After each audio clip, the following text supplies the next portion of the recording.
Hi everyone, যারা 2026-এ চায়নাতে bachelor ডিগ্রিতে পড়াশোনার চিন্তা ভাবনা করতেছেন, আজকে তাদের জন্য একটা টপ ইউনিভার্সিটি নিয়ে কথা বলবো, যেটার র্যাঙ্কিং অ্যারাউন্ড 200-এর কাছাকাছি। এবং আপনারা সবাই জানেন সিএসসিএ নামে একটা এক্সাম এখন অ্যাটেন্ড করতে হয়। 2026-এ পড়াশোনা করতে চাইলে এই এক্সামে মাস্ট বি আপনাকে অ্যাটেন্ড করতে হবে, না হলে আপনি মোর দেন 300+ ইউনিভার্সিটিতে কোনো অ্যাডমিশন পাচ্ছেন না। এটা upcoming March intact and September intact আছে। এই দুইটা ইনটেকের মধ্যে আপনার কোন ইনটেকটা নেওয়া এই মুহূর্তে জরুরি, কোনটা নেওয়া উচিত, এই ব্যাপারে কথা বলবো। এই তিনটা জিনিস একসাথে ব্রেকডাউন করবো। চলেন, আমার এখন প্রচুর কফি খাওয়ার ক্রেভিংস আসছে, সো কফি খেতে খেতে আমি এই তিনটা জিনিস আপনাদেরকে ব্রেকডাউন করব। Let's go. তো আজকে আমি যে ইউনিভার্সিটি নিয়ে কথা বলতে যাচ্ছি সেটা হচ্ছে জিয়াংজু ইউনিভার্সিটি। আপনারা সবাই এই ইউনিভার্সিটিকে চিনেন, কারণ এই ইউনিভার্সিটির প্রত্যেক বছর 100+ বাংলাদেশি স্টুডেন্ট অ্যাডমিশন নেয়, কারণ এখানে সাবজেক্টও অনেকগুলো রয়েছে। প্রথমত এই ইউনিভার্সিটি র্যাঙ্কিংয়ের ব্যাপারে বলি। এই ইউনিভার্সিটি ইউএস নিউজ র্যাঙ্কিং অনুযায়ী এটা 212, অ্যান্ড পাশাপাশি এটা কিন্তু এশিয়ার মহাদেশের মধ্যে one of the biggest university. আর এই ইউনিভার্সিটিতে প্রায় 5000-এর মতো ইন্টারন্যাশনাল স্টুডেন্ট পড়াশোনা করে একসাথে, এবং বাংলাদেশ থেকে এখন প্রত্যেক বছরে যদি বলা হয় ওভারঅল 500+ স্টুডেন্ট এখানে বাংলাদেশি স্টুডেন্ট পড়াশোনা করে। সো সাবজেক্টের ব্যাপারে যদি কথা বলি, এখানে প্রথমত এমবিবিএস, তারপর হচ্ছে বিডিএস, তারপর হচ্ছে ফার্মেসি, এই তিনটা মেডিকেল সেক্টরের মধ্যে। অ্যান্ড এমবিবিএসে প্রচুর পরিমাণ স্টুডেন্ট এখানে অ্যাডমিশন নাই। চায়নাতে যতগুলো মেডিকেল ইউনিভার্সিটি আছে সবচেয়ে বেশি স্টুডেন্ট কিন্তু এই ইউনিভার্সিটিতে মেডিকেল পড়তে যায়। ইঞ্জিনিয়ারিংয়ের ক্ষেত্রে সর্বপ্রথমে এখানে আসতেছে সফটওয়্যার ইঞ্জিনিয়ারিং রয়েছে এখানে। আর এই জিয়াংজু সিটিটা কিন্তু অ্যাপেল সিটি নামে পরিচিত। অ্যাপেলের যে মেন ম্যানুফ্যাকচারার কোম্পানি এটা কিন্তু জিয়াংজু সিটিতে। তারপরে রয়েছে সিভিল ইঞ্জিনিয়ারিং, তারপর রয়েছে আর্কিটেকচারটা নতুন অ্যাড করেছে, বাট আর্কিটেকচারে অনেক স্টুডেন্ট পড়াশোনা করতে চায় চায়নাতে। আর্কিটেকচারে খুব একটা ইউনিভার্সিটি চায়নাতে নাই, তবে জিয়াংজু ইউনিভার্সিটিতে আপনারা আর্কিটেকচার পাচ্ছেন। এছাড়াও বিজনেস সাইড থেকে এখানে রয়েছে international economics and trade and also tourism management. So অনেকগুলো সাবজেক্ট, টোটাল প্রায় 9টার মতো সাবজেক্ট রয়েছে। এই সবগুলো সাবজেক্টে আপনারা ইংরেজিতে পড়াশোনা করতে পারবেন এই ইউনিভার্সিটিতে। এখন এই ইউনিভার্সিটি যেহেতু টপ ইউনিভার্সিটির রিকোয়ারমেন্টও অনেক হাই। যদি আমি নর্মাল ডিরেক্ট মেজরের যদি ইনটেকের যদি রিকোয়ারমেন্টের কথা বলি, সর্বপ্রথম এখানে কিন্তু আলসার আপনি অ্যাপ্লিকেশন করতে পারবেন না। আলস অথবা ডিওলঙ্গো মাস্ট বি লাগবে। পাশাপাশি আপনাদের একাডেমিক স্কোর 70%-এর উপরে থাকতে হবে। সো যদি কারো আলস বা ডিওলঙ্গো না থাকে, এবং পাশাপাশি যদি আপনার 70%-এর উপরে মার্ক না থাকে, তাহলে কি করবেন? তাহলে ইউনিভার্সিটি একটা সুযোগ দিয়েছে, সেটা হচ্ছে ফাউন্ডেশন প্রোগ্রাম, যেটা হচ্ছে মার্চ ইনটেকে। সো এখন আমি এই ইউনিভার্সিটির যদি ইনটেকের কথা বলি, তাহলে দুইটা ইনটেক রয়েছে, একটা হচ্ছে ফাউন্ডেশন প্রোগ্রাম বা মার্চ ইনটেক, আর একটা হচ্ছে সেপ্টেম্বর ইনটেক বা মেন ইনটেক যেটাকে বলে। সো ফাউন্ডেশন প্রোগ্রামে আপনাদের আলস বা এই 70% মার্কের রিকোয়ারমেন্ট নাই। আপনি অনেক লো মার্ক নিয়ে উইদাউট আলসে আপনি অ্যাপ্লিকেশন করতে পারবেন। আর সেপ্টেম্বর ইনটেকে আপনাকে মাস্ট বি এই সব কিছুই আপনাকে প্রোভাইড করতে হবে। সো এই হলো ইনটেকের ব্যাপারে গেলাম। এখন আপনি কোনটা চুজ করবেন, আর তার মধ্যে একটা নতুন ব্যাপার, সেটা হচ্ছে সিএসসিএ এক্সাম।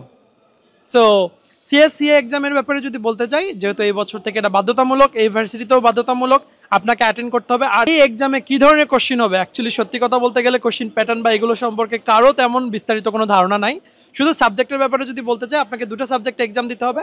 আপনার ম্যাথামেটিক্স মাস্ট বি কম্পালসারি সব সাবজেক্টের জন্য।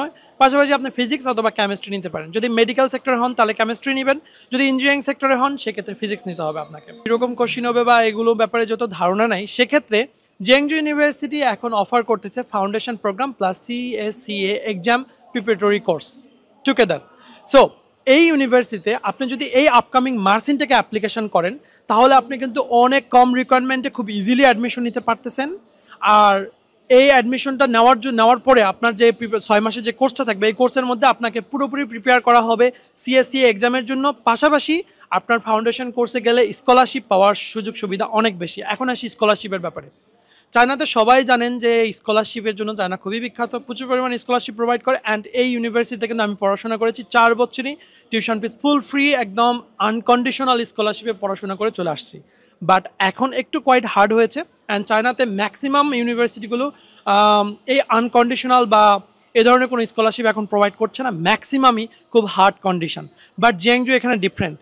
বিজনেসে 23,000, আর হচ্ছে ইঞ্জিনিয়ারিংয়ে 25,000, আর এমবিবিএসে যারা পড়াশোনা করবে তাদের জন্য 35,000 এমবিবিএস এবং বিডিএসে। সো ফার্মেসিতে আবার 25,000। সো এখন এখানে স্কলারশিপ পাবেন আপনি 20,000 আরএমবি, যেটা হচ্ছে হ্যানান গভর্নমেন্ট স্কলারশিপ। বাকি আপনার হচ্ছে 5,000 আরএমবি আপনাকে প্রত্যেক বছর পে করতে হবে। বাট আপনি যদি এখানে খুব সহজ শর্তগুলো মেনে চলতে পারেন, আপনার স্কলারশিপ ক্যান্সেল হবে না অন্য ইউনিভার্সিটির মতো। আপনাকে প্রত্যেক বছর জাস্ট 5,000 আরএমবিটাই পে করতে হবে, এক্সট্রা কোনো কিছু পে করতে হবে না। আপনার যে পাস মার্ক রয়েছে মাস্ট বি আপনাকে পাস মার্কটা আপনাকে উঠাইতে হবে, পাশাপাশি আপনাকে অ্যাটেন্ডেন্সটা ঠিক রাখতে হবে। ঠিক আছে, এই সহজ শর্ত 4 বছরে। সো আমি মনে করি না এটা কোনো হার্ড শর্ত। আপনি এক জায়গাতে পড়াশোনার জন্য আসতেছেন, অবশ্যই এই মার্কটা আপনাকে উঠাতেই হবে। সো অন্যান্য ইউনিভার্সিটির মতো যে টপ 20% পাবে, top 30% B category, A category, C category, এরকম কোনো ক্যাটাগরি নাই। সো এই কারণে এটাকে সেফেস্ট স্কলারশিপ বলা হচ্ছে, এবং টপ র্যাঙ্ক ইউনিভার্সিটিগুলোর মধ্যে একমাত্র এই ইউনিভার্সিটি এই ধরনের স্কলারশিপ প্রোভাইড করছে। সো এখন আসি এই ইউনিভার্সিটিতে আপনি কিভাবে অ্যাডমিশন নেবেন সে ব্যাপারে। সো এই ইউনিভার্সিটি বাংলাদেশে অথরাইজড রিপ্রেজেন্টেটিভ হচ্ছে এআর এডুকেশন। এআর এডুকেশন থেকে প্রত্যেক বছর 100+ স্টুডেন্ট এখানে অ্যাডমিশন নিয়েছে।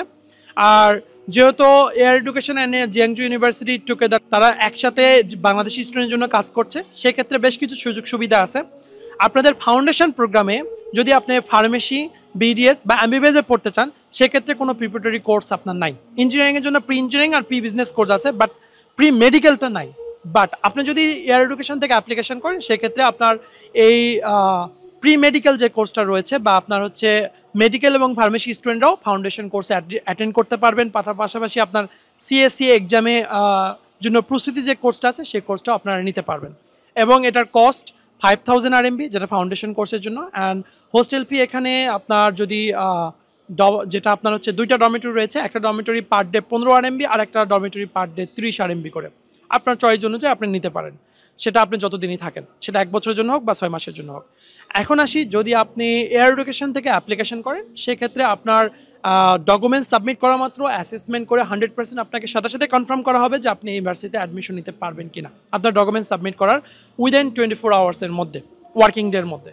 এখানে বাংলাদেশি স্টুডেন্ট গত বছর প্রায় 120+ স্টুডেন্ট অ্যাডমিশন নিয়েছে, এর মধ্যে 100 স্টুডেন্ট আপনার এয়ার এডুকেশন থেকে ছিল। এখন এখানে কেন নাম্বারটা বললাম, কারণ এই 100+ স্টুডেন্টের মধ্যে 70+ স্টুডেন্ট মার্সিন থেকে গিয়েছিল, আর অনলি 30+ স্টুডেন্ট গিয়েছে আপনার হচ্ছে সেপ্টেম্বর ইনটেকে।